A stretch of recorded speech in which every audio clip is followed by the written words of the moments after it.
So throughout the course of seeking, the seeker will understand life, will be a certain way, and will experience life sometimes radically different from one point in the process to another.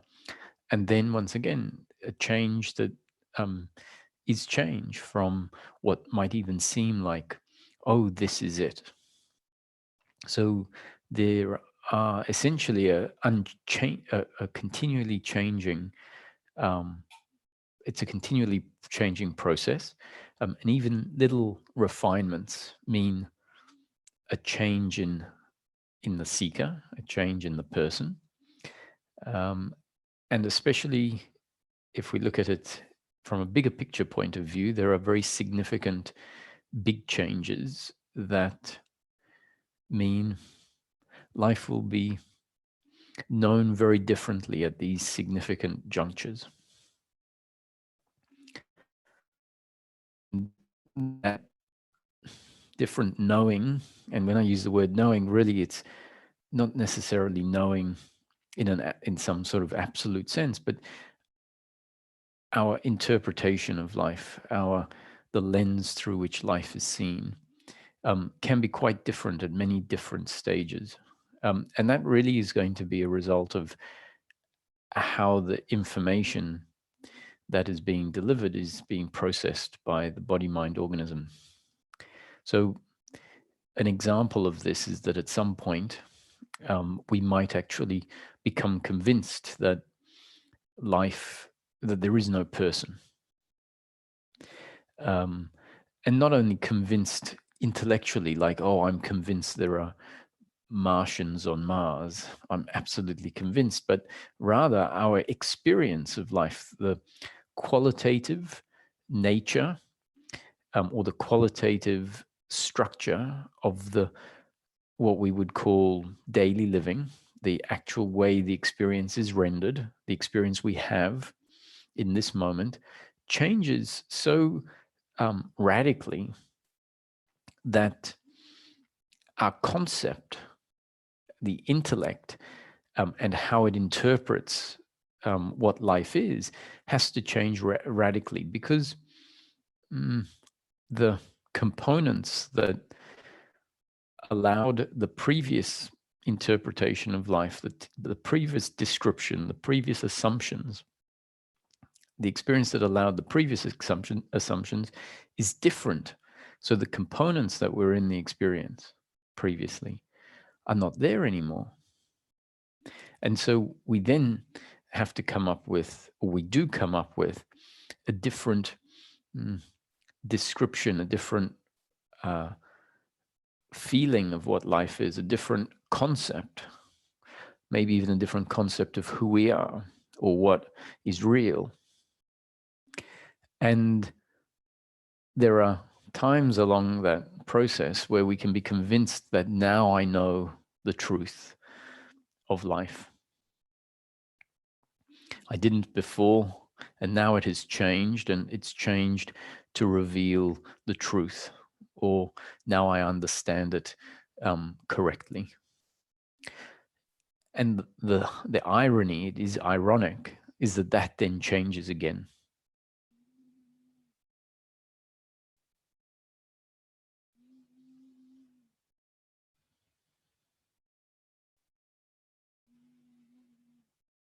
So today I think I don't really have something specific in mind, but I'd like to talk about the seeking process in a way that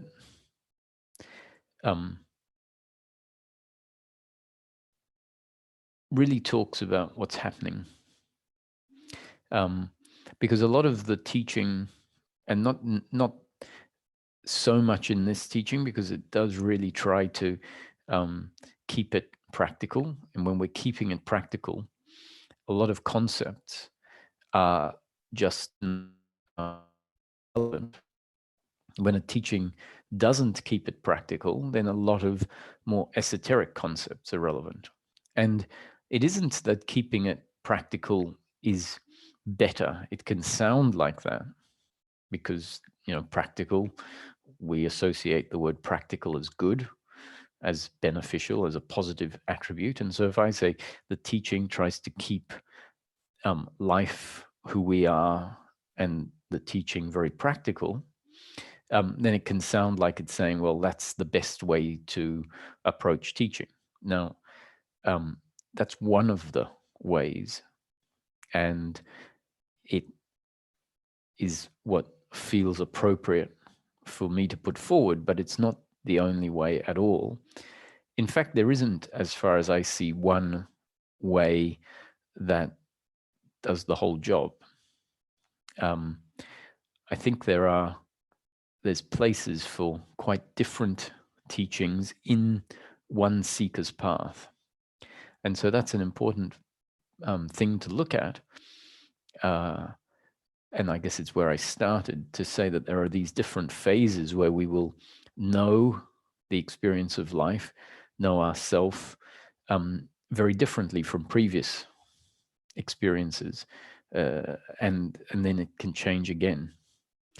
And that often has to do with the teaching that we're listening. The teaching that we're listening to has a very significant effect on the body-mind organism.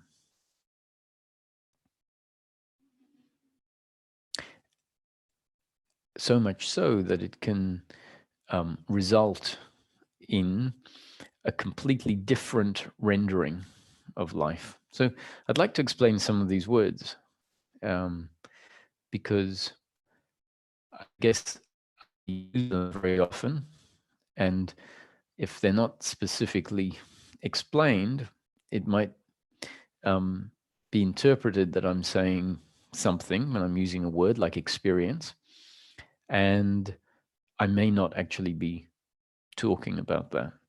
So we can talk about spiritual experiences, peak experiences. And if we're talking about peak experiences or spiritual experiences, it's sort of something that comes, feels very different, profound, reveals something maybe, and then it goes. And so the word experience is often used in spiritual teachings as an indication or a reference to an experience that has a beginning and an end, a bit like, if you go to Disneyland or something and you go on the roller coaster and you go, well, that was a great experience, or that was a scary experience, or that was a hair-raising experience. And it sort of tends to denote something out of the ordinary that is an experience. You can't expect to live your life on the roller coaster. It's not what is available. And in fact, they would say that don't get too attached to that. That was an experience that had a beginning and an end. It isn't the fundamental way life is going to be lived. And so often the term experience is used in spiritual seeking as to denote something that is not real, something that will have a beginning and an end. So don't attach to it. Don't mistake it as being real. And don't mistake it as being your true nature.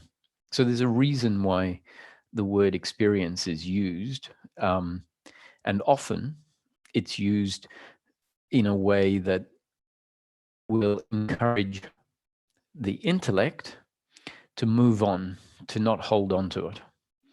So in non-dual teachings, often, in especially Neo-Advaita type teachings that are really emphasizing one significant component of the search, which is to come to know the background of life, to know awareness, which is described as that in which everything arises. So if that's the focus,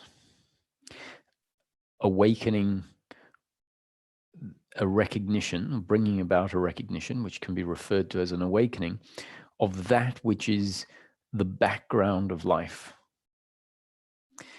or the foreground, depending on how you look at it, that which is unchanging, that which is ever present. And so it is that we don't necessarily have a connection with, that we don't have a realization of, we don't have an appreciation of, is referred to as the real, the unchanging, what you really are. And in that case, everything else that is changing needs to be pointed out as changing and not what you are. And often our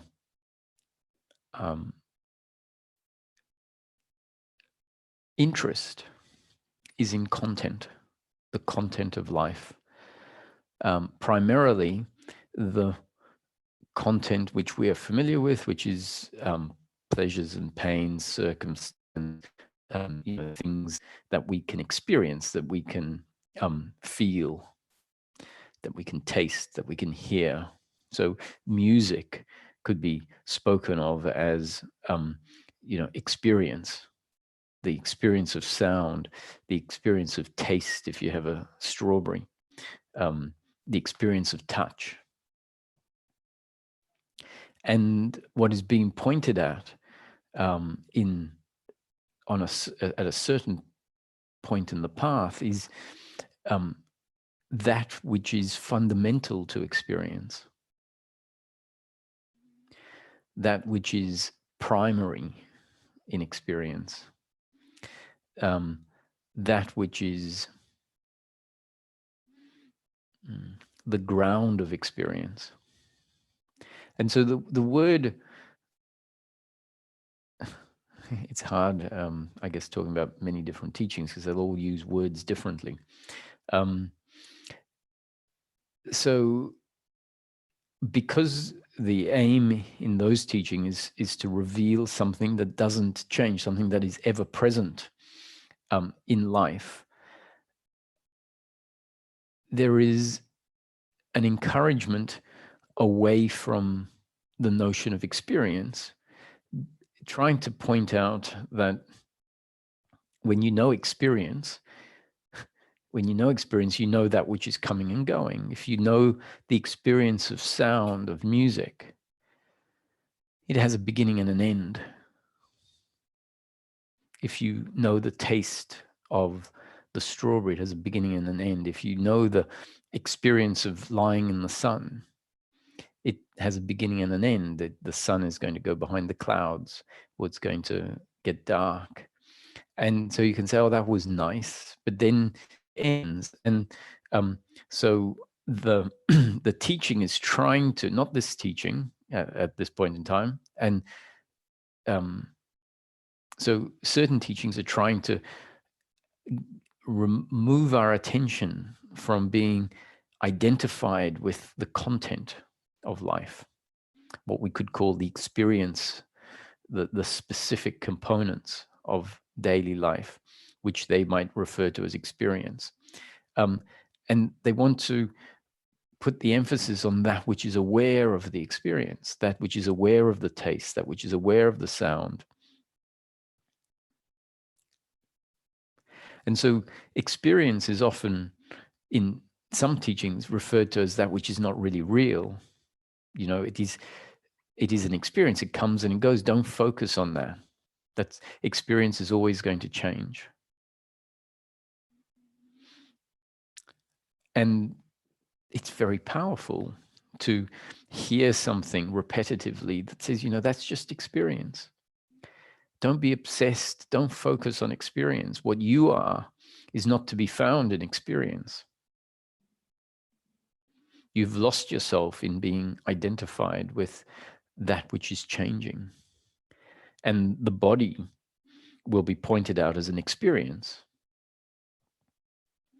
It falls away in sleep. It falls away in meditation. It can fall away when we are in daily life if our attention is away from the body, then the experience of the body can fall away. the presence, you could say, the presence of the body, just like you taste the presence of the strawberry, the presence of the taste of strawberry, because an appreciation of it. And even in daily living, if we are focused away from the body, if attention is not focused on the body, we can say the experience, the presence of the body is not there. And so the thoughts are referred to as content, an experience that just comes and goes. The body, all that which is changing is described as experience or changing, not what you are. What you are is unchanging. What you are is ever present. What you are is timeless, outside of the realm of time and space. The experience is illusion, is what is said.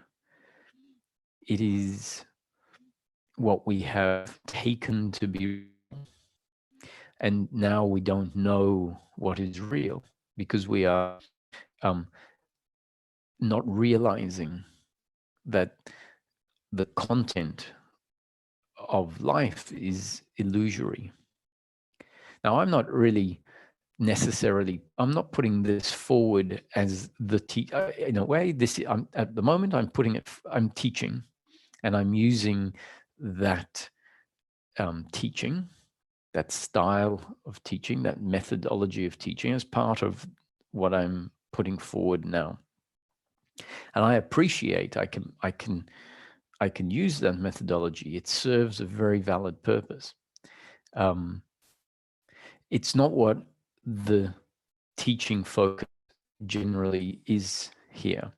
And so I'm hoping to use it and also then maybe talk about where this teaching generally focuses, and by providing a juxtaposition, help an appreciation set in of what seeking actually is. What is happening when seeking is happening? What's happening in life? What is life? So I don't really know where we're going with this, but there are a lot of things along the way that can be explained, or at least I can try to explain some things, like the word experience. That's what seems to be happening at the moment. And there are different ways the word experience can be used. And we need to think about this. The intellect is a great gift. It's a tool. The intellect, the human intellect, is as advanced an intellect as we're aware of. It really is a great tool. And yet it is what has taken us down the road of suffering, because it is so capable of conceiving life with such detail that it also can sort of create imagination that becomes a sort of prison. And so once in some teachings, we are encouraged not to think in order to essentially dissolve the prison of thought, because our intellect, which is very capable, the brain, which has a very complex capacity to even to understand time, to be able to conceive and conceptualize in terms of time, which is a beautiful thing. If we removed that capacity to think in terms of time, we would lose a very precious aspect of how life would be known, how it would be experienced. Sometimes, because suffering stands on the conceptualizing of time, which includes in that conceptualizing process the capacity of memory, because that is the basis on which suffering arises. There has to be the notion of time and memory. Then there is sometimes the incorrect conclusion that thinking in terms of time is fundamentally flawed and needs to stop, and it isn't fundamentally flawed. Just like, because suffering requires the concept of a person, a human being, because it is at the center of suffering, at the center of these feelings, these stories, which we call suffering, there always is a me victim or a me perpetrator or a me failing, a me resenter. There is the imagination at the center of the suffering feeling, imagination of a person. So the story falls away if you rub out the person. If the thinking doesn't include the image of the person who has done something wrong or who has been attacked, and the thinking doesn't include the capacity to conceptualize temporally or remember the past, then suffering would cease. The human being wouldn't be capable, if those capacities were taken away, to create the stories, which are not only stories, but they are stories that in their concentrated form are feelings of self, a vulnerable self, uncomfortable self. But at the root, when we take those stories apart, we see there is a narrative, and the narrative revolves around a me, a person imagination. Now, why I say imagination, on the one hand, you say, well, it's not an imagination, there is a person here. But in the suffering is about the person that experienced something in the past. And so we might say, yes, that was this person that experienced that in the past. The thing is, it wasn't this person. This person exists in the present, really. And the imagination of what happened to me in the past, or the imagination what I did in the past, or what I will do in the future, or what might happen to me in the future, means the construction, the existence of an imaginary character, me, a character Roger. And because the character Roger is based on the experience we have of Roger or John or Mary in life, we might not realize that in the middle of the thinking, there is a character, an image of the actual experience of the person in the present moment. And that's where the story of the past builds itself around. So if the human being couldn't conceptualize in terms of the past and didn't conceptualize themselves as a person, then suffering falls away. It can't arise, because it is a story, a narrative of a person that lived in the past and will live in the future. And teachings will attack that notion of yourself, that they will say that is not what you are. Why do they say that? Is it because that's not what you are, like you are not the person? Or is it because they realize that you are not the image of the person that has been created in the imagination, in the mind, that is the suffering feeling?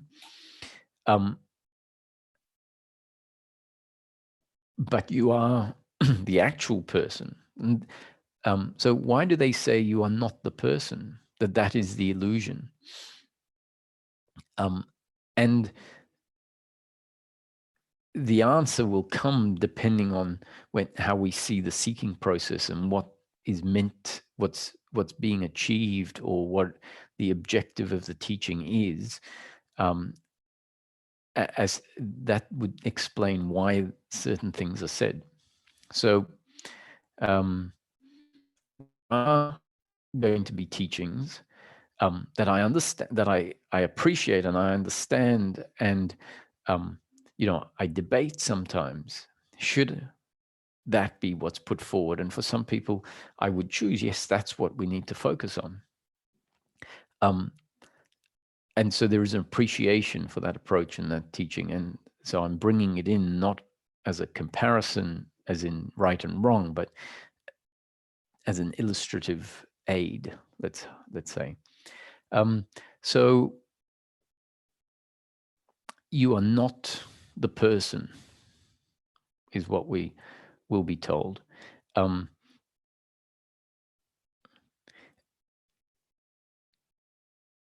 we might start to think that having an idea of yourself as a person is actually the root of suffering. Now, someone might say, well, you just said it was the root of suffering, that if there was no idea of a person, you couldn't have suffering.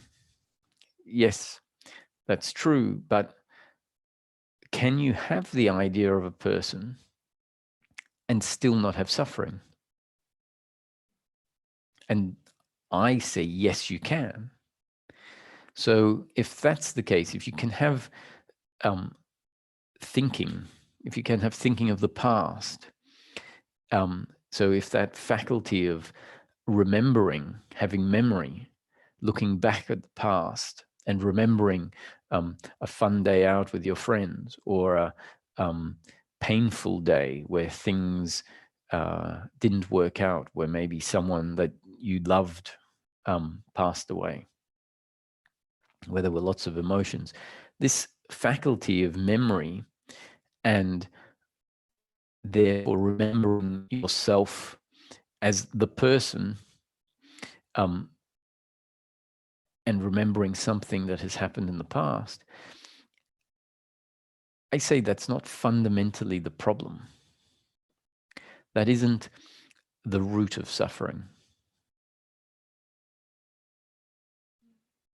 That doesn't have to get demolished.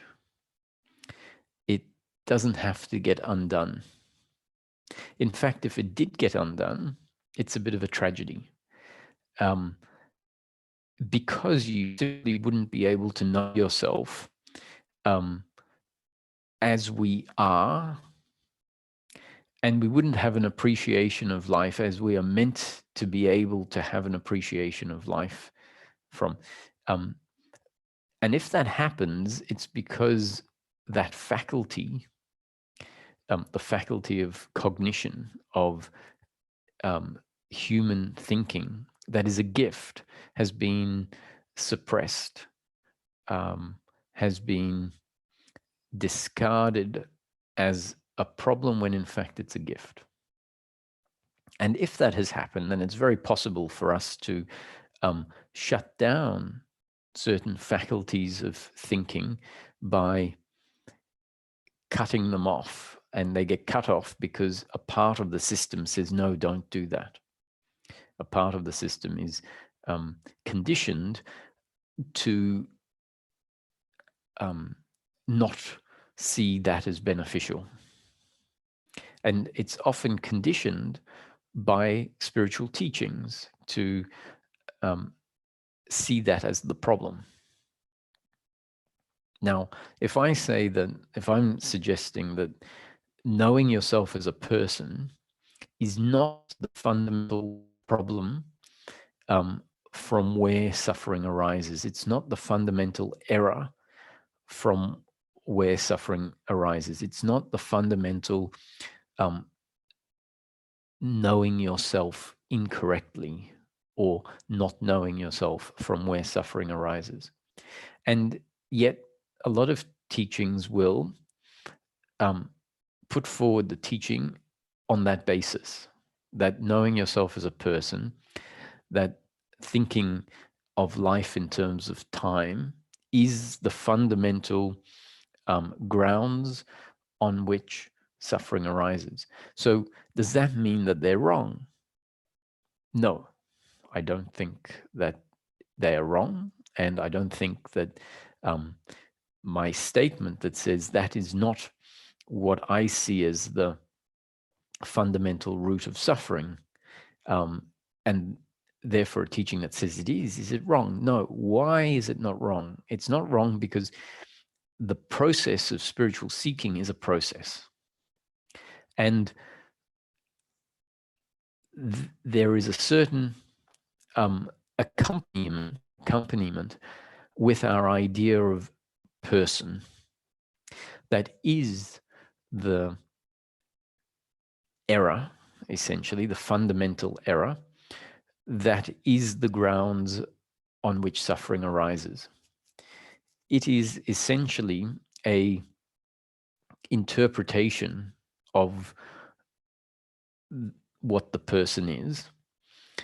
It is adding on characteristics, let's say, of what we are. And therefore, in the imagination of the person, the imagination is an imagination which is fundamentally different to what we actually are.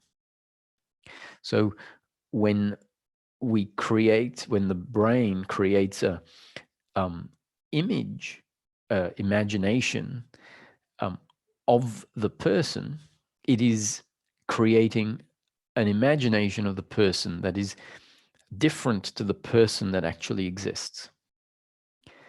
And that imagination is created that way because we actually interpret ourselves that way, even in the present moment. So essentially, we have a wrong idea of ourselves as the person. Not that we are not the person, but we know the person inaccurately. So what is the component of the person that actually exists? So I'm saying the person does exist. There is a person. Yet within that person, there is an idea of what a person is that is wrong. It means that there is a incorrect assessment of that which is actually here, a mistake. And that mistake is made because the appearance appears a certain way. And because it appears a certain way, then the conclusion of what I am includes what appears to be there. So let's say the person only has one arm. Let's say human beings only have one arm, but the experience is that we have two. The appearance is that we have two. And let's say that that appearance somehow is a confusion. It feels like that, but the truth is we only have one arm. But every time there is our experience of ourselves, we experience ourselves with two arms. And so then the idea about ourself and what I am is going to be an idea or an imagination of being a person with two arms. I know this is confusing because we actually have two arms. So it might not be a great analogy. Let's say it seems like we have three arms, right? And let's say the person only actually has two arms, but whenever we experience ourselves, we experience ourselves as having three arms. And so then the image that we'll have about ourselves is of being a person with three arms. And it's an understandable mistake if whenever we look in the mirror, for example, or whenever we do something, it feels like we have three arms. And so if it's in the mirror and we see, oh, look, there's three arms, then it makes sense that the idea of ourselves, when someone says, okay, describe what a person is, and they say, you know, all these and three arms, And so it makes sense that we're going to say 3 arms because it feels like we have 3 arms. And that essentially is what I'm suggesting has happened in life, is that the human being doesn't know themselves very accurately. And in not knowing themselves very accurately, they have a self-image of themselves. And because that self-image includes certain inaccurate components, the idea of being a person, which includes that error in it, results in suffering. Now, in some teachings, the focus is on undoing the error, undoing the specific misconception. Well, actually, in all teachings, it's about undoing the misconception, but different teachings will approach the problem differently. Some teachings will say, let me just really describe things practically and leave out the bit that is wrong and correct it and say, you only have 2 arms, not 3 arms. You think you have 3 arms. It's understandable you think you have 3 arms because the experience sort of includes a 3rd arm, but see that that is not true. See that you only have 2 arms. Look at it from this angle and that angle, and you might start to see that the 3rd arm is a misinterpretation of what's really just 2 arms. And so that's one approach. Another approach is to say you aren't a person at all. Now, if that approach is taken, and if the suffering comes from the conceptualizing of yourself as a person with 3 arms, and that then causes, let's say, knowing yourself as a particular type of person is the basis on which suffering arises, a teaching might deem it more appropriate to wipe the slate clean rather than to try and tweak the understanding of the person. It says, you aren't the person. And in doing that, it may be rubbing out, the aim is to rub out the self-image of yourself as a person with 3 arms.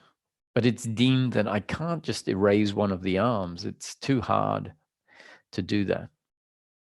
It's too hard to get the self-image to erase one of the arms so that the self-image allows a seeing and a knowing of oneself. So in other words, to get the self-image so that it is close enough to the reality for us to actually see and know the reality, because these self-images have an obscuring effect. We really haven't noticed the power of our thinking is so strong that we often can't tell the difference between our thinking versus the actual present moment experience, where we are not needing to create an imaginary experience, because we can come down and be on the level of the experience itself and know the experience.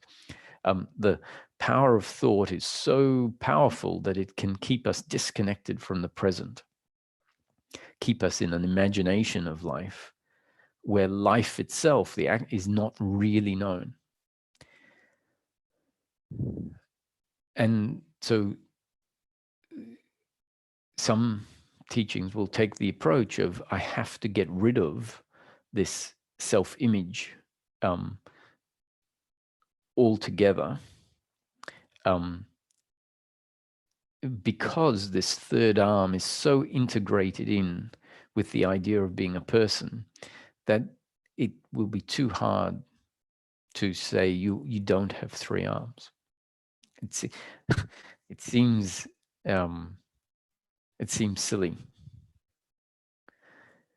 but honestly, that is what is happening in that teaching approach. And I think it's valid.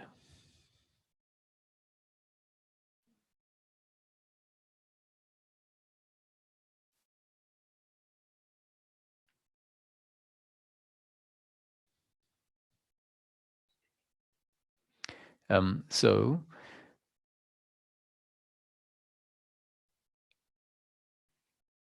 there are several reasons this is happening. One of the reasons is, or there are reasons that tie in with each other. And one of them is because not only is there a false self-image, there is also an aspect of the human being that has been completely overlooked. And that aspect of the human being is what we can refer to as consciousness or awareness, which is fundamental.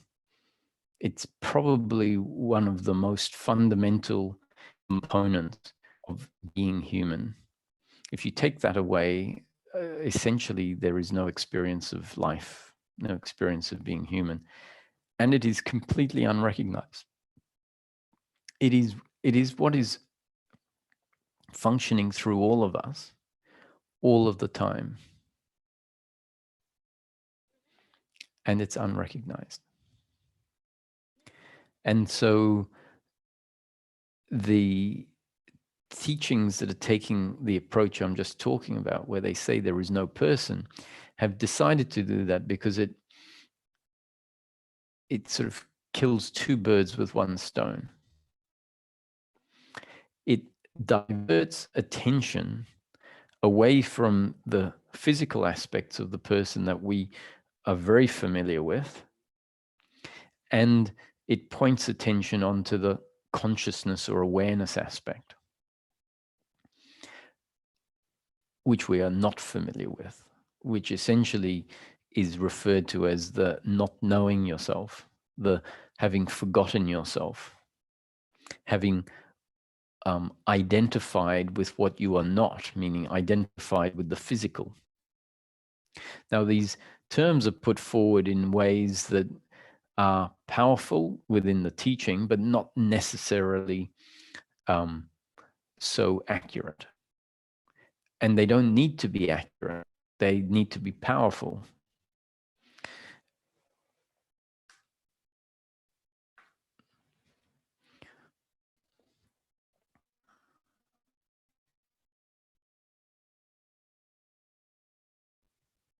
So if this aspect of the human being has been overlooked, and if it's deemed that to know the human being fully, that aspect needs to be seen, needs to be known, needs to be felt, needs to be grounded into. On top of that, why does it need to be grounded into? Well, because it's a key aspect of the human being. So if we're going to come to know ourselves, we need to know that aspect. It's also an aspect of the human being, a dimension, you could say, or a layer of the human being that allows life to be experienced without the thinking about life. We can rest on this layer of the human being that has essentially been overlooked, almost like territory that we don't know we have. And so we never have a picnic. We never take a picnic onto that territory. And the thing about moving into that territory is that that is an aspect of the human being that exists and doesn't need thinking to be present in order for that sense of being to be known.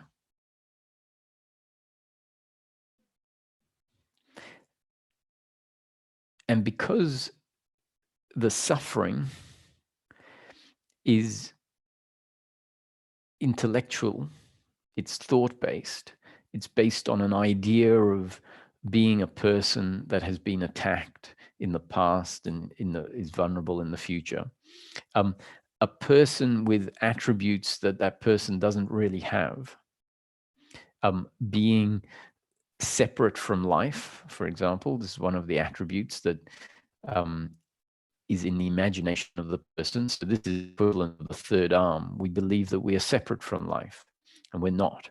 We believe we're in control of how the human being functions, and we're not.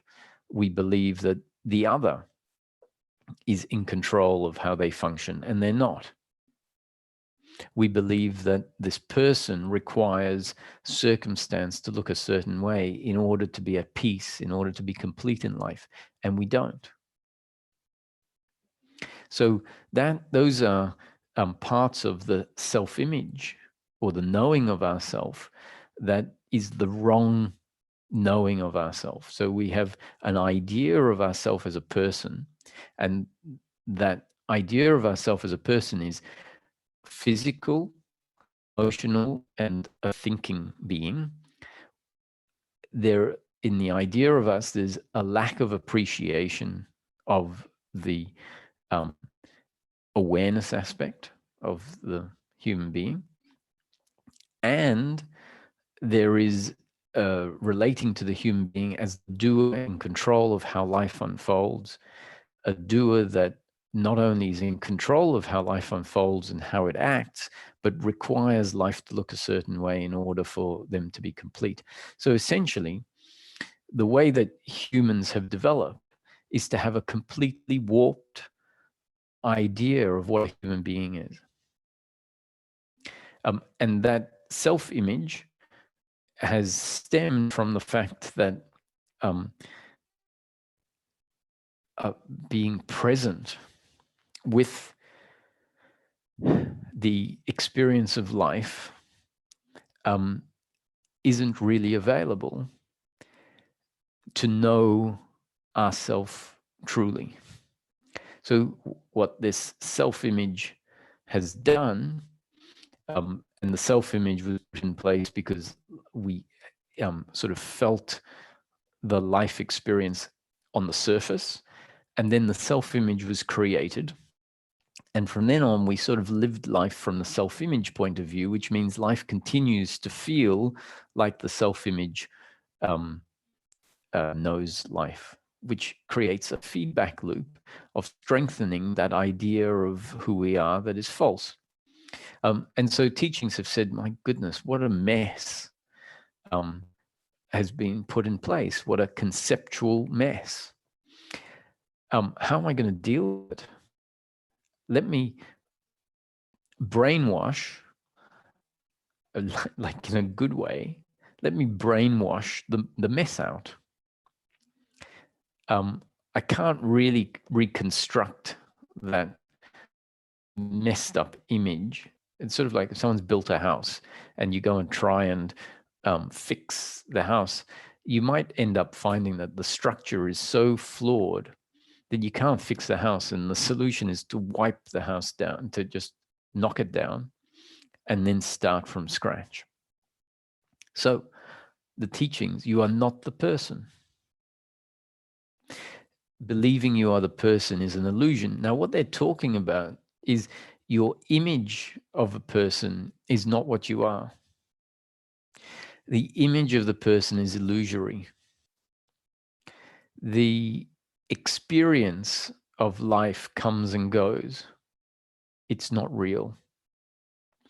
Know yourself as that which is aware of all that is not real. So you might start to see that in taking that approach, two jobs are being done. One is the sucking the energy out of allowing that self-image to be perpetuated. So that means that the power needs to get cut off. The power that is being fed into that self-image needs to get cut off. Because for as long as the power is being fed into the self-image is being strengthened. And a teaching cuts off the power by convincing the working mind, convincing the system that that thinking is wrong. And it does it by essentially talking about illusion, that which is not real, that which is not true. And it then points at that which is different, that which is true, that which is not illusion, that real. And that's very powerful, because we will say, intuitively, we know that there is an issue of falseness. There is an issue of not knowing the truth. Why is that known? Intuitively, it's known because the self-image that we have of ourselves that is not accurate is not accurate. It's not true. It's false. And there's a feeling of uncomfortableness that comes with knowing ourselves as something that we're not. And so intuitively, it's known that something is wrong, that I've got things wrong, that I don't know the truth. And so when we hear this in a teaching, it resonates deeply often. It's like, don't you want to know the truth? Don't you want to know reality? Don't you want to see where illusion is fooling you? And a seeker says, yes, I do. Genuine, like, I mean, that's a genuine, that's a earnest component of the seeker that is authentic. Yes, I want to know the truth. And so that is why the spiritual seeking process is often referred to as a search for truth, a search to know yourself. Don't you want to know yourself? Don't you have a sense that this experience of life that is feels like so much of a struggle and so uncomfortable, don't you think that's because you don't know yourself truly? And so a lot of things will be said like, you feel vulnerable. Your true nature is not vulnerable. You feel attacked by life, and your true nature is that in which all of life arises. How can you be attacked by life? You don't know yourself. You've forgotten yourself. Don't you want to know yourself? Know yourself where you are unchanging, ever present, untouched by the flow of life. And we say, yes, yes, that's what I want. It's not just a false idea. We're not being led down the garden path where we say, yes, that's what we intuitively realize and feel. Yes, that's what I'm yearning for. Of course it is, because life is suffering. We have known the suffering. We are tired because of the suffering. It is hard. Life is uncomfortable. And when that's described to us, when life is described the way we know it, we resonate. We say, yes, this is so true. This is speaking to me. And then we hear, life doesn't have to be that way. Your true nature is free of suffering. Life can be bliss or ecstasy or peace. Different teachings will use different words. And in a way, it's pandering to the seeker. It's saying what needs to be said. In a way, it's accurate, because you can see that what I'm saying, none of it is not accurate. There are some twists in a way in the wording that different teachings will use that ultimately are not necessarily the truth, but they are going to bring you closer to knowing things clearly. And so can we say there's anything wrong with that? No, I don't think so. I think if we appreciate that teaching is a process, it's a process of transformation. It's a process of essentially helping a human being evolve beyond its current limitation.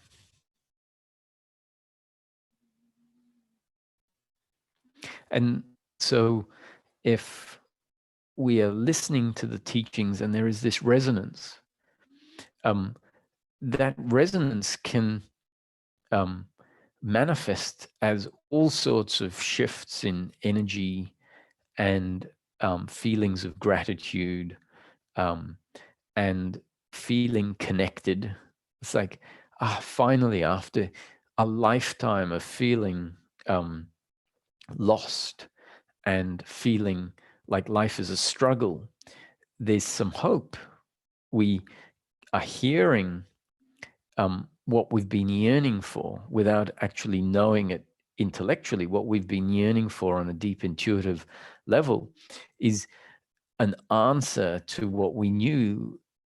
There's something wrong with life being like this. Something is not known. And then the teaching comes and describes liberation, describes freedom, describes an escape, essentially, from the life that we have known. And that's so welcomed. And it's not as though we're, once I'll say it again, we're not being led down a garden path. There is a freedom available. I say it's not necessarily how it is described along the path, because if you describe things as they actually are when they are understood at the end of the process, that may not at all be relevant. So what I was saying is that as we start to hear this information, as it gets integrated into the system, loads of our past sense of self, loads of energetic suffering that was locked in the system because of the way that we knew ourselves and experienced life, can start being moved and released. It's sort of, we can get given hope. And just hearing this can bring us to tears. Hearing that there is another way of living life. Just reading a page that talks to us can collapse us, can bring about overwhelming feelings. Now, those movements are significant. Those movements are changing. They're reinvigorating our will to live, our will to seek, and not only on a conscious level, but they can really be dissolving beliefs, parts, the beliefs of this psychological self. And we can start feeling life as it actually is, free of the psychological prison. The psychological prison is this knowing life through the lens of thought, through the lens of the intellect, that I have said is so powerful in both a good and a bad way. And so as certain faculties of our thinking are shut down by saying you are not the person, don't believe that you are, that is illusion, that is the human condition.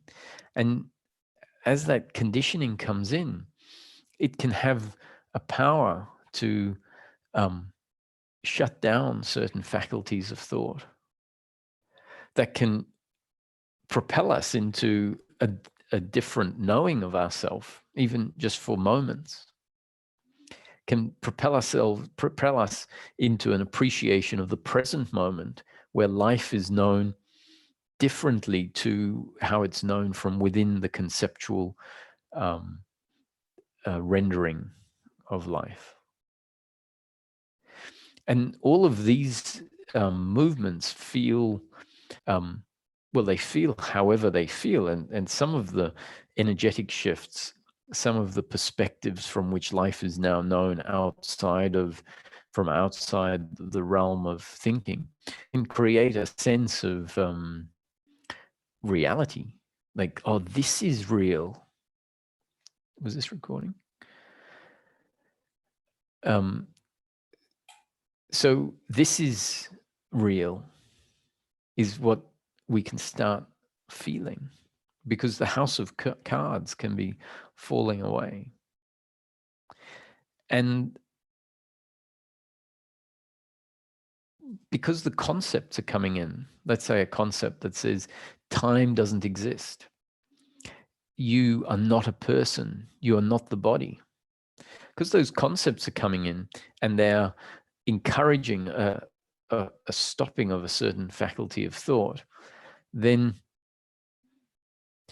without us knowing it, we might start having ideas, concepts about what we are that once again is not entirely accurate. And it feels like it's the truth because certain structures of how we knew ourselves fall away.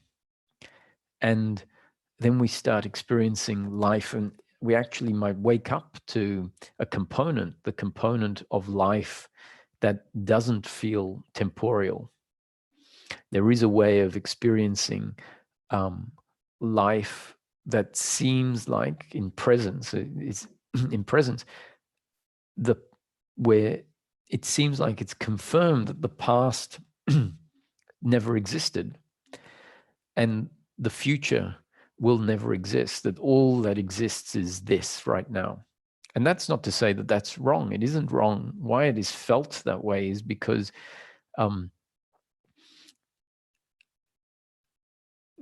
this is what exists, and the past and the future don't exist now except as ideas, except as memory. And on the one hand, we might say, oh, it's a memory, it's not real. What's real is this. And so there can be a focus on this and a seeing that that is just a thought, the past, the story is just all thought. And so we're encouraged to be here, be in the present.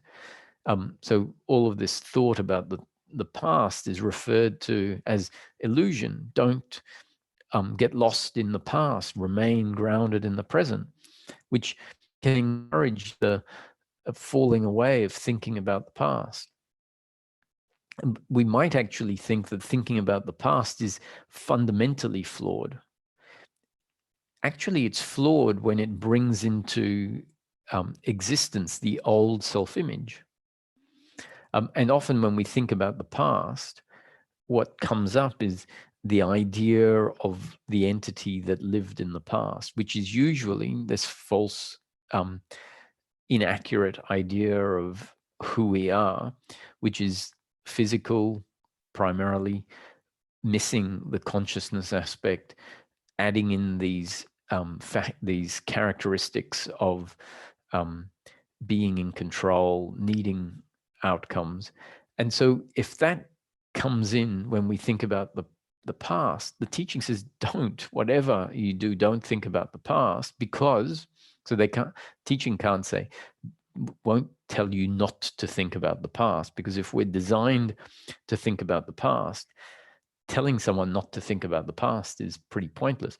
But if a teaching comes in and says, that is not truth, that is not who you are, that is not real, see that it is just a thought in the present moment, see that the real is the presence. Now, the teaching then isn't telling you not to do something, it's just describing it as illusion, not truth, the error, the not who you are. And that means the system is being given reason, not as the doer, but as a programming to not pump power and energy into that functioning. And as that starts to stop, we feel freedom and we realize, oh, my suffering was all based on thinking about the past, all based on memory of who this happened to. And so we might think that the problem is thinking about the past. The problem is memory.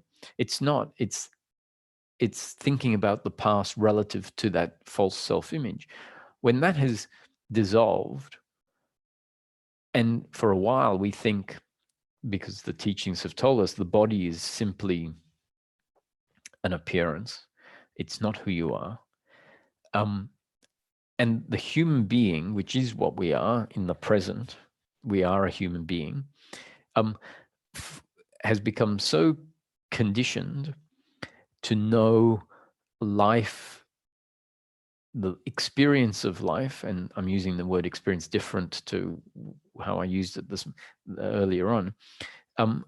We have been so conditioned to know the experience of life from a particular angle, which is an angle that is available to know life from a certain angle, where it doesn't feel like we are the body, where it feels like we are just formless.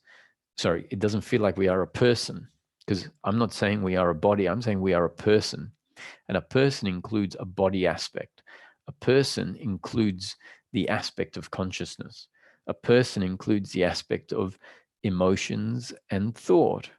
And a person is meant to be able to remember the past, but not the past that brings into existence a false imagination of the person.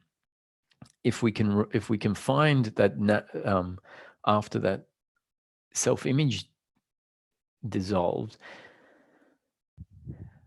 we get to appreciate what we really are by investigating and knowing our present moment experience, and not only from the perspective the teaching has put in place. And that's not to say that the teaching has created a new psychological prison. What it's done is it's pointing at the present, because it's sort of saying, get out of thinking, because you'll never know the present by thinking about the past. So these are the killing two birds with one stone. It says you are not the person. And so it's killing that self-image. And the past doesn't exist and the future doesn't exist. So it's bringing attention into the present moment. What you are is awareness, that which is unchanging, that which is ever present. And then there can be an appreciation, an awakening to that. And so then life can be experienced from that perspective. And the teaching has essentially done a wonderful job by presenting or encouraging a movement that allows life to be known from that perspective. But there are also other perspectives from within presence that life can be known as. That is a slice of how life can be experienced while being what we could call present, i.e. not lost in concept. And one of what I would call an integrated experience of life while we are grounded in the present is to know ourselves as the human being, as the person, not just as awareness. And that means knowing ourselves as the actual person, not our self-image of the person. So the self-image got put in place because of the way that the toddler essentially felt themselves in life. And so the self-image, the idea of who we are, started getting formed at a very young age. And then it started creating the experience to match that sense of self, and that strengthened the sense of self. So the teachings came and wiped that out by saying you're not a person. Now, what if you actually are? And the teachings say you're not. Once again, I'm saying I'm not at all saying that the teaching shouldn't say that. I have the great respect for teachings because I feel I understand what they're doing. They're doing the job that needs to be done. In this teaching, there's a concept that says whatever is said, whatever is written down, is a concept and not the truth. It goes as far as to say whatever any other teaching says, Whatever has been written down in any other teaching or spoken of in any other teaching is also a concept and not the truth. And so what that's saying is, it's not saying don't believe it, don't think it's useful. It's even accurate from a certain perspective. If we see what the teaching is saying when it says you are not a person, it's really saying you are not your self-image as a person. And it's true, the self-image is not, it hasn't been structured. And so it isn't about reconstructing a new self-image that is accurate, because then that would be knowing an image of yourself. What is really happening is, let's dissolve the false self-image that there is full identification and start to feel what is here. Experience, see, really go beyond the deeply ingrained beliefs and say, let me check out if my idea about myself is correct based on looking in the present moment. And so once that has happened, and that process is going to be unique for every single different seeker. The process can be years, and it can be minute by minute by minute, hour after hour after hour, day after day after day for years. And there's no way of reconstructing or telling a seeker, this is what you have to do day by day. The process is a process that unfolds primarily based on how the teachings are affecting the body-mind organism and how the body-mind organism is interpreting life.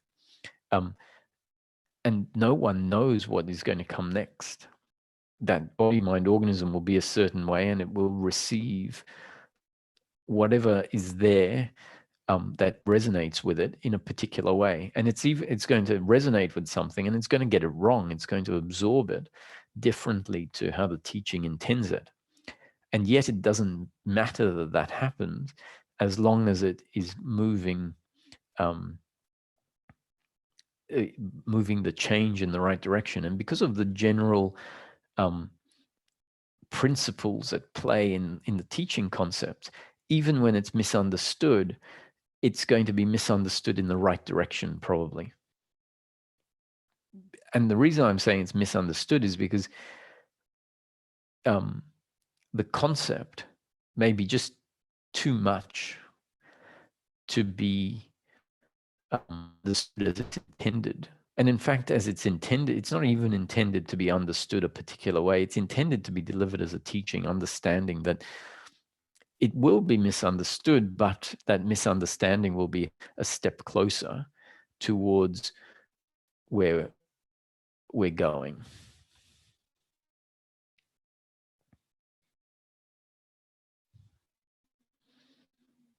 It's all great news. It's so much fun, actually. That's a concept. It's not the truth, because there's times when it's not at all fun. There's times when the process is just uncomfortable, where life is uncomfortable.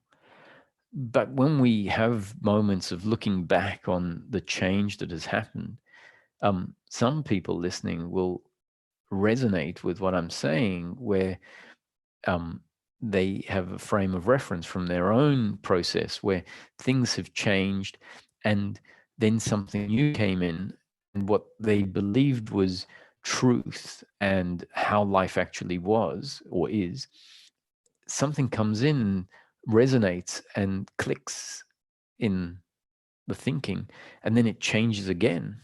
And so we can go from knowing ourselves as a person that knows itself primarily as physical, to knowing ourselves as not a person, and really experientially having an experience of life where qualitatively one knows oneself. And when I'm saying one, not the person, but the sense is that I am awareness that is aware of life, that is aware of the body, and none of that is what I am. I am the background, the unchanging awareness. And that is what the experience feels like. So the experience is. And then something else comes along in the teaching and hits us and creates a thinking that maybe snowballs into, oh, I think I've taken that as truth, when in fact I realize there's a contradiction somewhere in one's thinking. And once we see a contradiction, it can't remain. And as it's contemplated, we might then find an appreciation for the body that has always really been there, even when we knew ourselves as formless awareness, and said, oh, I've been denying this, for example. And denying this might have been very important as part of the awakening to the awareness aspect. So I say all power to the teaching that brought about that change. But then that concept that was delivered in the teaching, you are not the body, you are formless awareness, might end up leading to a non-appreciation of an aspect of the human that very much exists. And I keep saying we are the human. And so when someone knows themselves and says, I'm not the person, what that really means, I think, is where they are looking at a particular aspect of what used to be there. And often the word person, when they say I'm not the person, what they're looking at is the psychological movement that at the center of it has this idea of a person that we never really were. It was just an imagination which was meant to be a reflection of what we actually are. We didn't realize that's what the brain does. It creates a reflection because it's thinking about the person in the past, and the person in the past doesn't exist. So if it thinks about the person in the past, in that thought about the past, it has to be an image. And that image is an image that says, what happened to me was an attack on me because of how we know ourselves within the image. The image says anything that is pain, especially delivered by the other, is an attack on who I am. All of that is contained within our self-image of ourselves. And when that self-image falls away, when believing ourselves to be determined by what happened in the past, and because it's not true, because it's a thought, it can fall away like, oh, I was never that. That was just an idea. That was just a concept, a belief that I had about myself. And so we might, because the word person, you are not the person, was actually pointing to this psychological self-image, which isn't true and which can fall away. When it falls away, the concept says, the intellect will say, I'm not the person. I thought I was the person, and the person fell away, and I am still here. So I can't be the person. And what's fallen away is not the person. What's fallen away is something that was being called the person. It's a psychological movement of person. And so if they say stop being the person, the teaching is really saying stop thinking about yourself as a person that lived in the past and will live in the future, and come and know the present. And if that movement happens, then we know these aspects that we've never known before, because our self-image of the person doesn't have consciousness as something that can be felt. And so when we stop being the person, i.e. the psychological thinking, and we come into the present, which is being the person, the real person, the human being. But we can feel dimensions of life that haven't been felt before. And those dimensions are the dimensions that have been described as real and unchanging, and what we really are described as, let's say, consciousness. And so when we come into that, what is recognized is that those dimensions of life. And there can still be a habit to denounce the body and the thoughts and the emotions as things that just arise without realizing that they are layers of the person and are parts of the experience that is what we're meant to know ourselves as. So when I'm talking about thoughts, I'm talking about thoughts of the working mind. If the psychological thinking is still arising, then it means the psychological me, the psychological person hasn't dissolved. And so if we find that if whenever we entertain being a person, we go back into suffering, that's not because we're not a person. That's because the psychological me hasn't been fully dissolved. So I see in the seeking, someone says, "Oh, I made the mistake of thinking I was a person again, and oh, I won't do that again for a while. I'm now remembered I'm not the person." It's not. It's like really nonsense. What they're saying is, I got involved in the flow of life from the point of view of the psychological person, and suffering happened. And so then I came back to being in the present, where they might use the wording where I'm not the person. Not true. That's where you really are the person, but not the psychological person. And then everything was fine. So all of this is saying you can be a person, but without the belief of personal doership and attachment to outcome, meaning I am a person, but I'm not the doer of life. I'm not the one speaking. I'm not the one thinking. They are layers of the person that are part of what I am, but they are layers of the person that function automatically. And they're great. I want to know myself as a person that can think, but the conscious aspect of the person, the consciousness layer, that which is aware of life, which is another layer of the person, isn't the layer doing the thinking. And so from the perspective of the consciousness layer of the person, the thinking is just happening. The biological movement, which is another layer, or at least thinking is one of the components of the biological layer, the feeling of hunger arises. And that is part of who I am as the person, but it's not a function or a feature that the conscious layer of the person is responsible for. And so if we can come to know ourselves as a person without these layers, the psychological layers of thinking that identify with those layers of the person that are all the layers of thought, the layers of emotion, the layers of feeling, the layers of speaking, the layers of functioning. And so this idea of being, this notion of being a person, I am a person. The person is made up of layers, and all of the layers have to exist. Even if we think that we are not the body, we are not the emotions, they don't go anywhere. What can happen is we can rest in the witnessing layer of the person, the consciousness layer, where it feels like all the other layers are not what we are, because there's a groundedness in the witnessing layer of the person.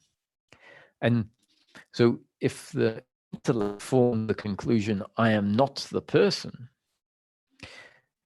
essentially it is forming a conclusion based on a new way of experiencing life from a layer of the person, and now is calling other layers of the person not part of what I am, which is not that accurate. So the integrating of the awakening that I am awareness, which is the awakening to a layer of the person that we previously weren't familiar with, and then we get a little bit too identified with that layer, especially when the suffering me is still a layer of the person and it hasn't fully died, and that the me, the psychological me, is unlikely to fully die just because the teaching said you are not the person.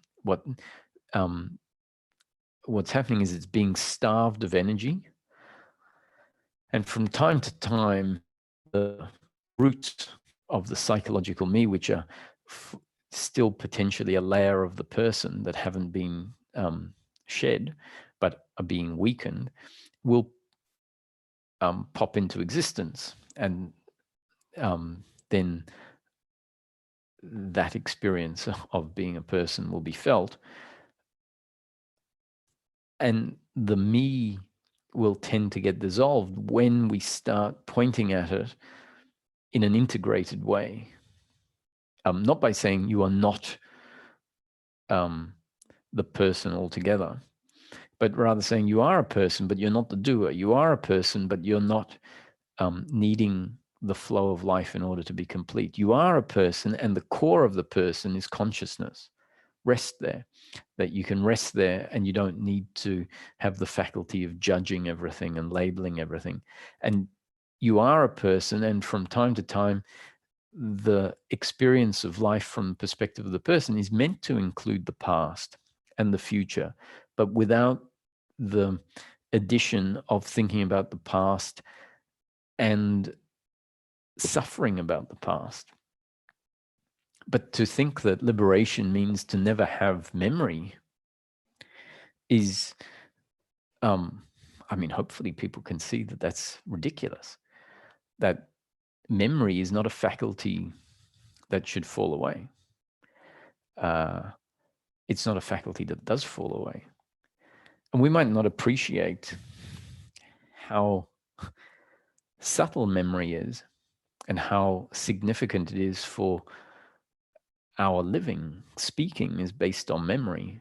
Knowing which word to use next is actually a function of memory. And even in seeking, we tend to be a bit blasé and not very specific about understanding stuff. So we say memory, and we think it's just the suffering because of thinking about the past and having regrets and blame in the past. That's not memory. That's one part of memory. And it's not even really a part of memory. It's the psychological me intertwined and inserted into the memories. So if the psychological me comes out, you can have a memory of something that was quite traumatic. You can have a memory of living in a home where there wasn't much love or attention paid to you. You'll say, yes, that was my past. I remember it, and have no resentment towards it. No suffering because of it. Because now you are remembering the past, but not with a psychological me intertwined into your memory of the past. And the same with thinking into the future. That is needed for planning, for carrying out certain tasks. Now you need to have an idea of why you are doing the task. And so as long as we can have an idea of the future, but without being invested in it, as it being what needs to happen in order for me to be complete, then we have these faculties of the past and the future being faculties of thought that can arise with no problem. So I can be a person. And so why the insistence is often there, where someone says, oh, I'm not the person, is because they're essentially undermining the me psychological entity that is still coming up. And so the way that that is being cut off is by the memory saying what you are is formless awareness, not the person. So then the narrative can fall away. It's like, oh, for a second I got lost in thinking I was a person again, a person that lived in the past, a person that would live in the future, a person that needs this and that, a person that... So when we're the person, we'll compare and do all of the things that we have become habituated to do, because the narrative that says, oh, they're so much better than me, the better than me is when I see myself as a person and them as a person, and then I can create a story about better than me. So when we start convincing, the system is convinced I'm not a person, it says you can't think in terms of me and the other and comparison because you're not a person. And it can be, what a relief. The relief is actually the relief from the suffering. And the suffering is based on this narrative of you as a person, but with these characteristics that are not what the real person is. So characteristics of doership, so a projection of yourself being the one responsible for life. And we have this load of guilt and blame and shame and worry because, I as the one in control needs to keep all the balls in the air. And I'm going to worry because I need life to look a certain way in order to be complete. And I know the variability of life and the fact that life is tough and it doesn't turn out the way I want. And so we have this psychological me, which is not a person per se. It's the person we know ourselves as. So do we need to say I'm not a person? Can we say I am a person, but I'm not a doer, meaning I'm the past? Or the person, you could say, was part of the outcomes in the past that weren't good, but we understand I'm a person that can only function one way in each moment, the way that I'm designed. And if thoughts about the future come up, do we have to say, I'm not a person, the future doesn't exist? No, you don't have to say that. Thoughts about the future are fine. And if we see the thoughts are about worry and expectation, then we can say, I am a person, but I exist here now. The future is going to be what it's going to be. I'm not in control of the future. And my happiness isn't dependent on the future looking a certain way.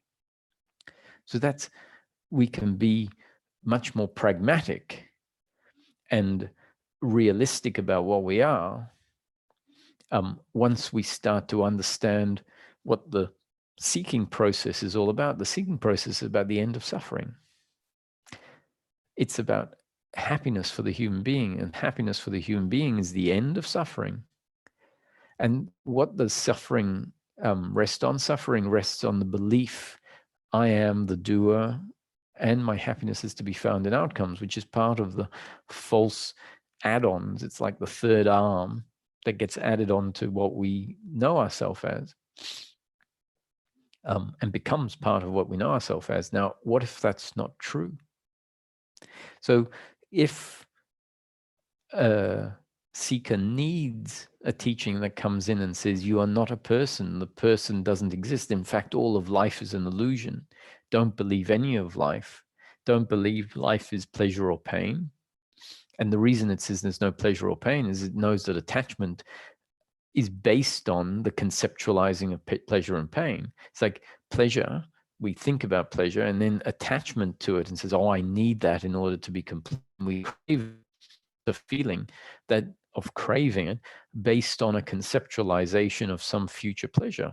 So it says pleasure and pain don't exist in life. They do, actually, just like the person does. But if we're highly attached to pleasure and pain, there's merit in coming in and saying, hey, this concept that you have upon which the suffering that grabs hold of, the teaching says, I've tried to get the system not to identify with suffering as being the source of its happiness, but it just doesn't seem to work. And so the teaching says, okay, let me undermine the very existence of pleasure and pain. And so if the teaching says pleasure and pain is an illusory interpretation of life, and we stop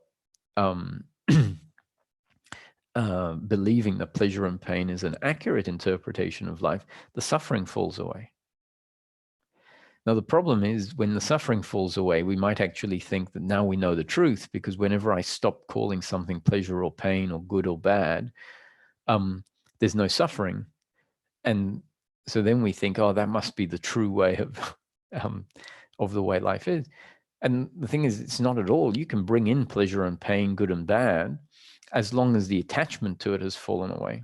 When the attachment to it has fallen away, you can start conceptualizing in terms of, oh, that was good, that was bad.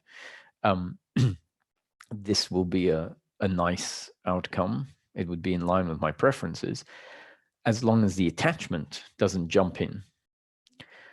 If the attachment is there and whenever you think about a future pleasure, the attachment jumps in, then one of the answers might be, whenever the person thinks about pleasure or pain, it comes up with attachment to it. So I've tried to get rid of the attachment, the teacher might say. That hasn't worked. How about I get rid of the notion of pleasure and pain? Let me try that. Tries that, and the suffering doesn't arise. Then you have a person that goes around saying there is no such thing as pleasure and pain. There is no such thing as good and bad.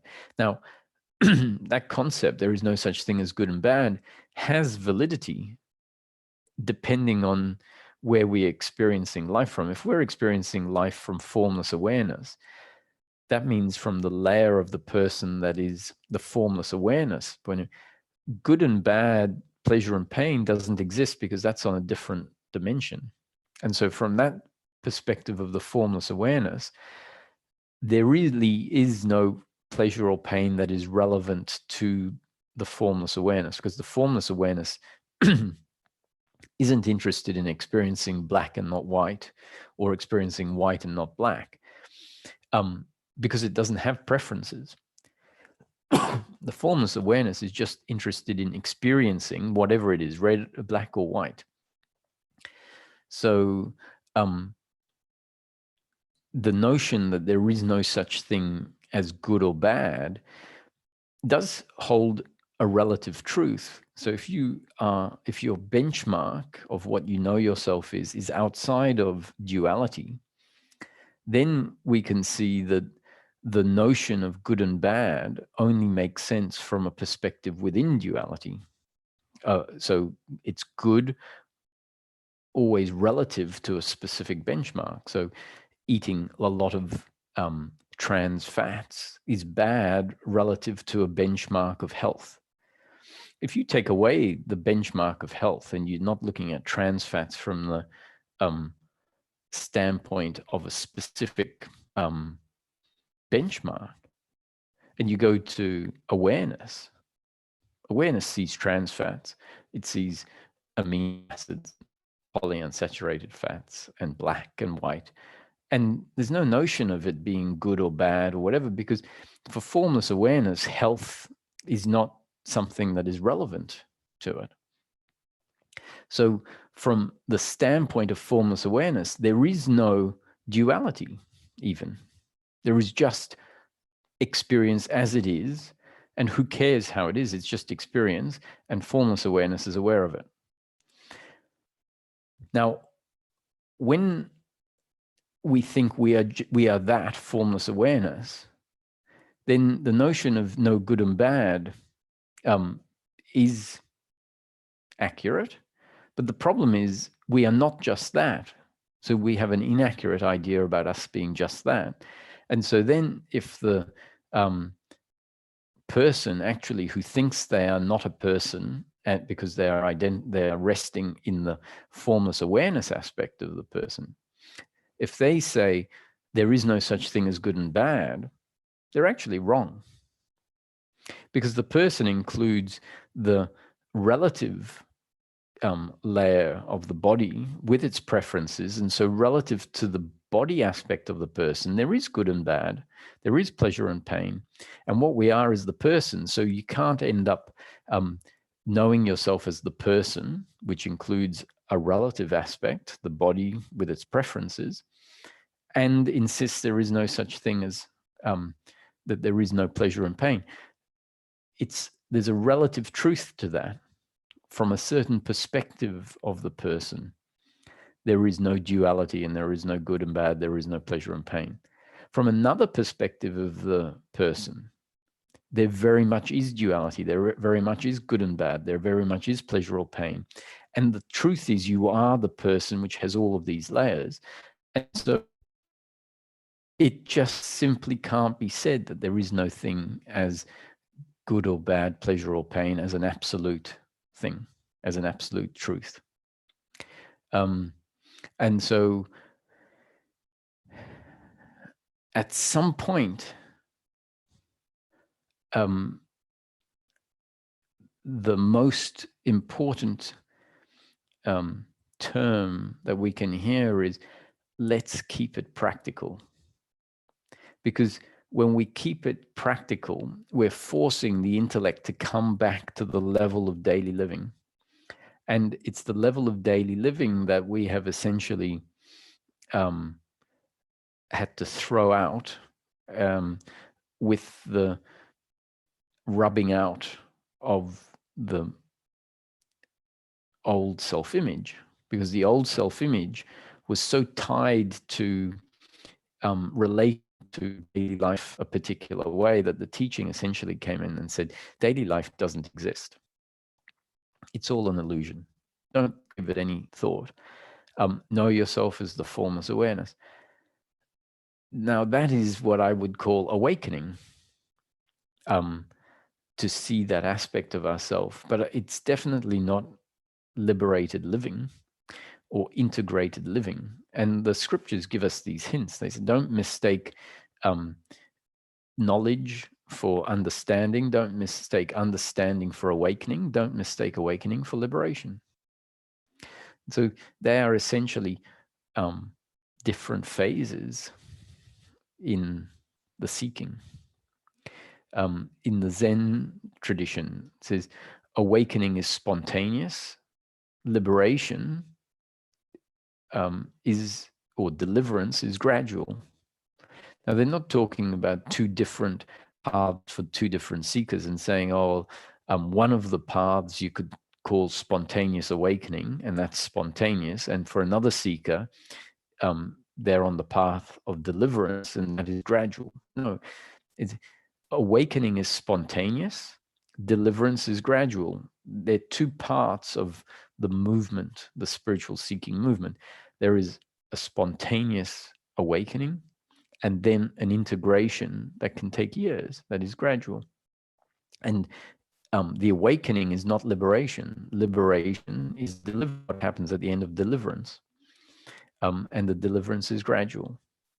There is another reference probably in Zen also, before enlightenment, or before the process of enlightenment, mountains and rivers were real. During the process of enlightenment, mountains and rivers were seen to be unreal. So from the perspective of awakening, that's the process of enlightenment. There's a stage where I know myself as formless awareness, where essentially there is no distinction, and all of life experience is seen to be just experience arising in consciousness that is continually being renewed.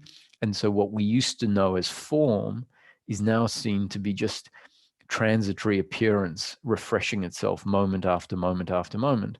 And so from that point of view, the identifying with form as truth and real and unchanging, which is what we used to before seeking started, that falls away. And so now the sun and the skies and everything is seen to arise within the formless awareness aspect. And so none of it is seen to be real in the sense that it was previously. It's all seen to be dependent on the formless awareness, made of formless awareness. So before enlightenment, mountains and rivers were seen as real. During the process of enlightenment, mountains and rivers were seen as unreal. After enlightenment, mountains and rivers were real again, because you have to come back to know yourself as a person. And the person includes the dimension that is on the level of duality, and it includes the dimension that is outside of the level of duality. So when we're meditating, the person sits down and maybe closes their eyes, and so a layer of the personal experience, all the senses can fall away, and there can be a resting in the quantum dimension of the human, where time and space don't exist because thought doesn't arise, because the visual images that create the appearance of time and space, which even if it's an appearance, doesn't, that's how life is meant to be lived. And so that is an aspect of being human, when we know ourselves as a person within a world. And at any point, there can be a resting in meditation. The relative world tends to fall away, and we get a much more full version of the formless and the quantum, where time and causality aren't supported, don't appear.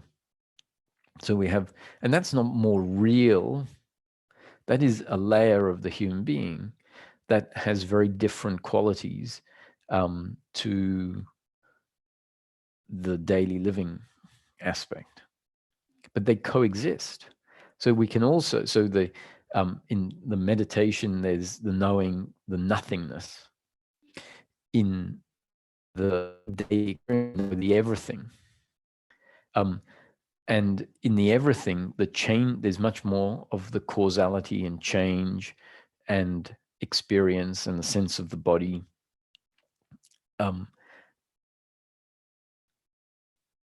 And so that's where the quantum level tends to fall away, and we have the changing experience. So it's great to be able to close your eyes and rest in the space where time is not relevant, where thoughts fall away, where memory doesn't exist, where the experience of the body doesn't exist. That doesn't mean they really don't exist at all. It means in that experience, when we dive, there's a dropping into this quantum aspect of the human, then we can say, oh, that doesn't, all of those other things don't exist. And then when there is a coming out into life, into everything, we say, oh, all of these things exist, and the quantum experience exists much less because the changing is here. But there's an understanding that they're not actually separate, they're not two. So there can also be a sense of both in the one thing, which is sort of knowing the everything and the nothing as interdependent, where we can sort of say the everything arises out of nothing. And it's not, hopefully we don't say nothing is the real, because that would be a mistake. They are interdependent. They are as real and unreal as each other. And that's another movement that really needs to be corrected, because in the awakening phase, the real, the quantum, the absence of causality, and where form is sort of explained as illusion and unreal, and the quantum level, the timeless, is described as the real. So we might have this bias in us that says, oh, that is the real. They are completely interdependent, not two. You can't say one is real and one is unreal. They don't exist independent of each other, actually. So we can have a life experience that is a hybrid of the two. We can have a life experience at times which is much more of the causal and the form, and we can be in meditation and have life experience that is just much more of the temporal, the quantum, where there's the absence of time and the absence of space and the absence of form, and consciousness is known, and we know the essence of the human being as consciousness, and there can be a recharging of that side of us.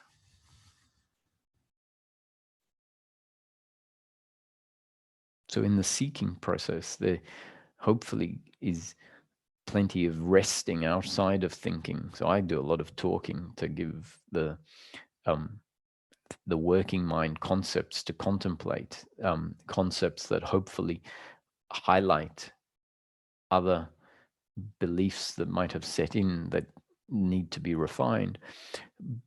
But let's also hope that there's plenty of just stopping.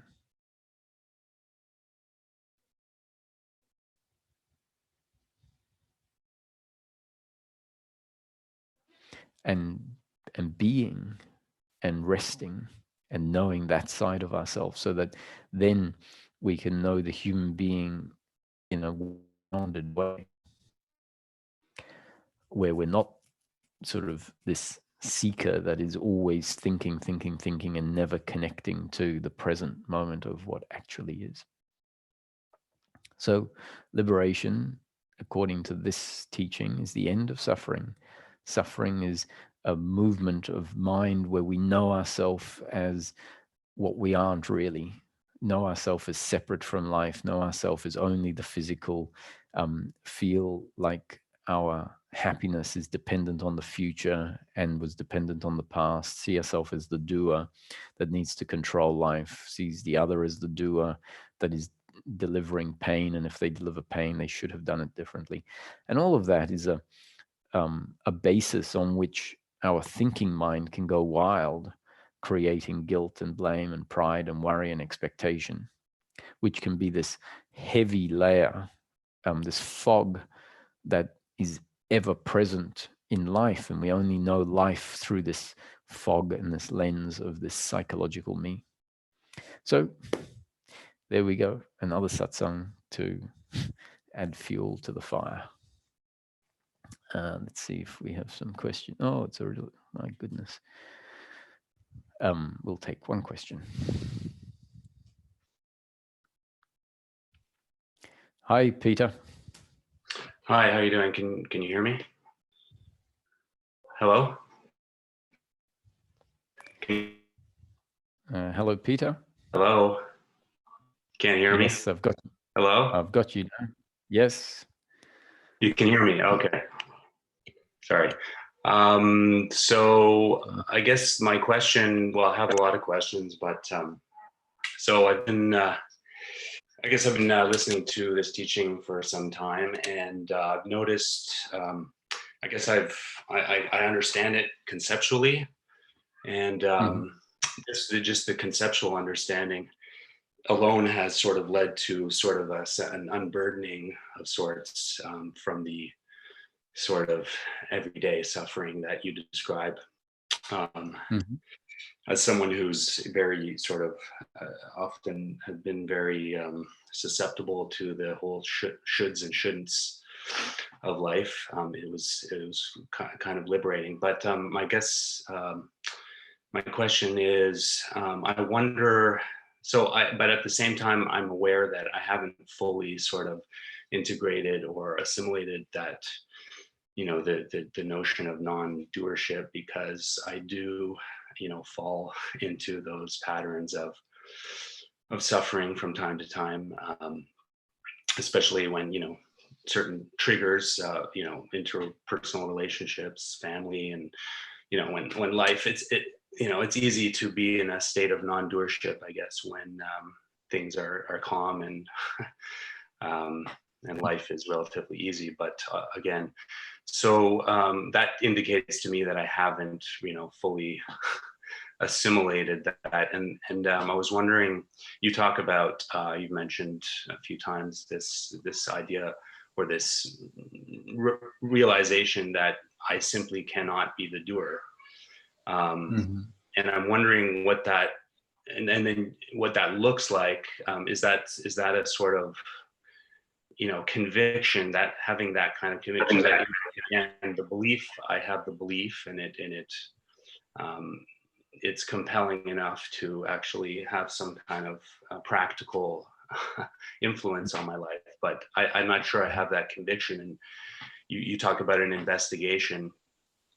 What is, so if I am suffering, I'll sort of look at that and be aware of that, and I can see that it's tied to thinking and thinking of the past and future and all these things, attachment to outcomes, etc. But that doesn't necessarily sort of give me that conviction that I am not the doer. I'm aware of the suffering, but it doesn't necessarily, I'm wondering, so what does that investigation look like, I guess? Yeah. apart, Well, is it beyond just, yeah. Well, I was just well, the wondering, is it investigation beyond? happening because you've described um, a seeing of your suffering when it arises, and seeing that it is based on attachment to outcome, seeing that it is based on seeing yourself as the doer. And so the investigation is already happening. It's about the investigation, I guess, deepening, which really means where more of what is happening in the times when you see it and the times when it's triggered, more of seeing that specifically as, oh, there's a layer of attachment to outcome in this situation that I previously hadn't seen. And maybe it's about seeing it repetitively. So even if you saw it, on Friday morning in the suffering that arose, it's seeing it again on the Monday morning and the Monday afternoon, and continually catching it. Which means a particular type of suffering you are familiar with because you keep catching it. And you keep seeing it as attachment to outcome, which might seem like, might be when you're someone you like doesn't respond to you a certain way, and Right. or the friend or whatever, and you see that there is a feeling coming up that's uncomfortable, and you catch it, and let's say, and that that's because I want them to act a certain way. And so you see, okay, so I'm asking them to be different. So you see that's me believing that they're the doer. How do I want them to be different? I want them to deliver this pleasure for me. So there's your attachment to outcome. What am I really attached to in the outcome? And you could say, okay, it's pleasure, but what sort of pleasure? Well, I want them to appreciate me. So look, okay, so there's a attachment to being appreciated. Why am I attached to being appreciated? Well, because I feel underappreciated, or I feel like I'm misunderstood. So we can start finding layers. Just a question might come up and say that we might not have realized, we might have not have asked, what pleasure am I looking for? And when we ask that, we realize it's appreciation from the other. And when that pops in, appreciation from the other, a thought might come in and says that really is love in a specific form. Appreciation is a form of love of the other. Love from the other. And we might not have seen that. And it's so suddenly, once that piece of the puzzle is delivered, the next 2 months of seeing stuff is seeing, there's another form of wanting love from the other. In this case, it might not be appreciation. In this case, it might be allowed to have my voice, for example, or have space to speak or something that might be different from a different thing. And you might find that the two of them are linked to a similar or a common root that you identify. And that's essentially the investigation going deeper, where you really start to peel away the layers and essentially see the doership and attachment in more and more depth, whereas previously you didn't. That's not to say previously you had no understanding. Previously, let's say you saw layers 1 and 2, and then layer 3 presents, and then layer 3 leads to layer 4. And that's a deepening. Okay, thank you. Thank you. Yeah, that makes a lot of sense. I guess the other part of that dynamic is when somebody else, let's just say in a relationship, is looking for that from you, looking for for love from you, and then you yourself get sort of wrapped up in their drama, and then I guess that's you confuse their anyway, and maybe that's your topic for another satsang or something. But it's probably worth a whole satsang. This relationship thing is Yeah. very deep. Like, in really, one of the movements that we have to learn is just shut that down. You know, if someone Right. is dragging you in with their misunderstanding, Hmm. and it's so easy to believe them, to believe that Hmm. what they're asking for is what they need and what you should deliver. Um, Right. and it can be that they're asking for your appreciation and you don't want to give it, meaning naturally it's not coming up. It's like, that's not, my genes are not to date conditionment, are not delivering that, and you're demanding it. And Hmm. we might get dragged in saying, oh yeah, I should be giving it. Why am I not giving it? Why? And then actually think, yes, they need it, because their happiness is dependent on me giving them this attention. Right. And then blaming And yourself. Yeah. Right. yeah, and really what you said is we have to see, no, your happiness isn't dependent on my love. Hmm. Just Yeah. you need to see it for yourself. My happiness isn't dependent on the love the other gives me. Hmm. And unfortunately, because the way humans have evolved is relationships are codependent drama Yeah. of the false sense of self. Yeah. And waking up to this and drawing boundaries, new boundaries for yourself, which really means remembering, no, that person's happiness actually isn't dependent on how I am. They think it is. And because they Hmm. think it is, they suffer. And there is unhappiness that seems to be because of how I act, but actually it's not based on how I am. It's based on their interpretation of what that means to them. So Right. we need to start getting serious in relationships and seeing the patterns of doership and attachment, because the concepts of doership and attachment are just conceptual descriptions Hmm. that are generic, really. And the deepening of the investigation is where we start seeing the actual movements that are personal to our experience and to our functioning, and start seeing those very habitual and, so we could say, natural in one sense based on our genes, conditioning, and start seeing, oh, that is doership. Because otherwise, if we don't, we keep thinking about doership and attachment, and all along the actual doership and attachment is going on, reinforcing itself unnoticed in Yeah. its practical manifestation, Hmm. right? So the marrying of the concepts with the behaviors is the deepening of the understanding. Right. So I guess that's where I'm at right now. So there's some work to be done on that front. Yeah. Yeah, it's Well, definitely work. I know happening it's not. Yeah. based Like on your as you description. say, there's no work to be done.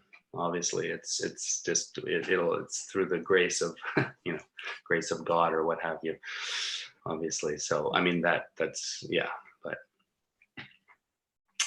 well, thank you.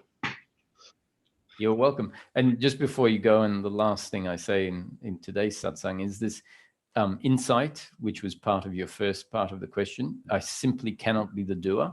Mhm. Is often that insight is when a very fundamental functioning of the human is seen as a happening, like thoughts, for example. Mhm. Um, and I'm sure it tends to come in insights, let's say, where we have an insight. Oh, even thinking is not my doing. Mhm. Um, and then we sort of forget that and go, and the thinking happens where there's an identification with the thinking as my doing and who I am. Mhm. And then we'll have another seeing of it some other time where it's seen from a perspective where the thinking is seen to be a happening and no one's doing. And I remember where this, I simply cannot be the doer, which made me laugh when I said it, because Ramesh kept saying, there'll be this insight. I simply cannot be the doer. And I was raking and thinking about something, whatever it was, and the feelings, and not just thinking, but feeling it. Mm-hmm. And in that moment, I saw like an emotion come up, and saw how that emotion will drive a habit or a thought, or into the next moment, a functioning. And as that emotion is seen to be just coming up as a result of an earlier thought, let's say, and then that whole movement turns into a functioning, might be putting the rake down and going to make a phone call. And in that moment, it's like, I simply cannot be the doer, which really means life is just happening. I'm so used to being my thought caused by this emotion, and then my phoning someone and my talking to them. In a moment, it's like, the whole thing is just a happening. I simply am not the doer of the happening of life. It's happening. Yeah. So. Yeah, that's I understand that intellectually, and I guess it's a question of, like you say, witnessing those moments and sort of being tuned to that. I guess it becomes confusing too, because you do have this sense of free will, so you're imbued with that sense. There, it's very compelling to think that your efforts and your efforts can make a difference. You can make things happen, or so, but that always brings about a sense of suffering. So I don't know, that feeling. It's always about a refining, because the efforts that happen through the body are part of the unfolding, and they will have an effect on the outcome. Right. But what we need to see is, so efforts do have an effect, but the fact is, the effort, not your effort, it's an effort that is arising as a result of the happening of life. Right. And so the refining of those two layers and saying, well, effort does actually have an effect on the outcome, but we don't know what effect it's going to have, but it is linked with the outcome. But importantly, we see, but the effort that happens is not in my control. Right. And so effort does have an effect, but you're not the one in control of the effort, and you're not the one in control of the outcome. The thought, I simply cannot be the doer, it's similarly, definitely isn't a thought you will create. It's a thought that will happen. Right. And you'll see it happening because of the very thought itself. I simply cannot be the doer. In that moment, there's clarity. And so even that thought is seen as a happening, and you'll laugh at it. Right. Well, I look forward to that day, that time. Yeah. I've had many insights like that, but not sort of that kind of conviction. But yeah. Thank you. Yeah, you're welcome. Thanks, Peter.